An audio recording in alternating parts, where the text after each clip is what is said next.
sinister eye peering across the plaza from the Indian loophole of her dusk saya imanta.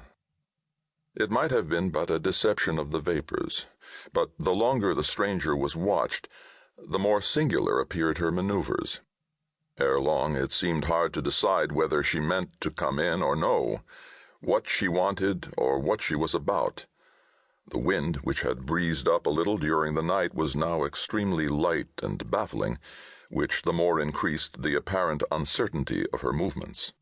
Surmising at last that it might be a ship in distress, Captain Delano ordered his whaleboat to be dropped, and, much to the wary opposition of his mate, prepared to board her, and at the least pilot her in.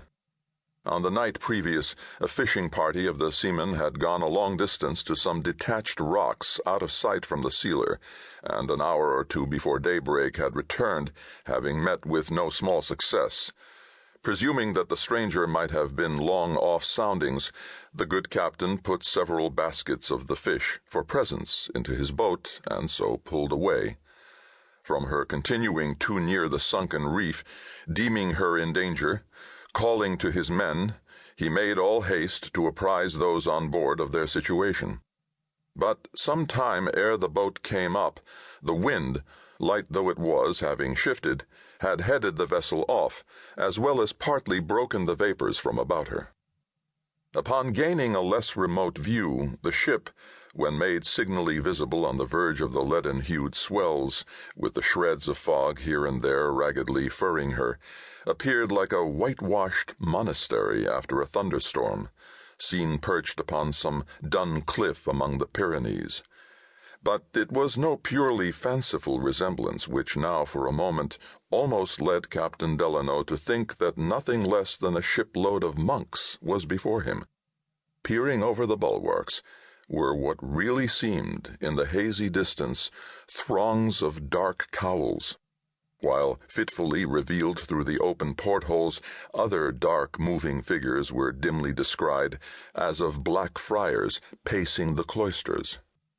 Upon a still nigher approach, this appearance was modified, and the true character of the vessel was plain.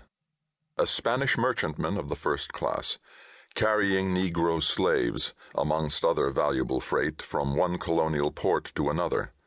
A very large, and in its time a very fine vessel, such as in those days were at intervals encountered along that main, sometimes superseded Acapulco treasure ships or retired frigates of the Spanish King's Navy, which, like superannuated Italian palaces, still, under a decline of masters, preserved signs of former state.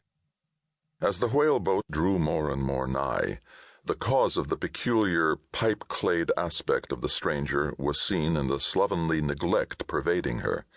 The spars, ropes, and great part of the bulwarks looked woolly from long unacquaintance with the scraper, tar, and the brush. Her keel seemed laid, her ribs put together, and she launched from Ezekiel's Valley of Dry Bones.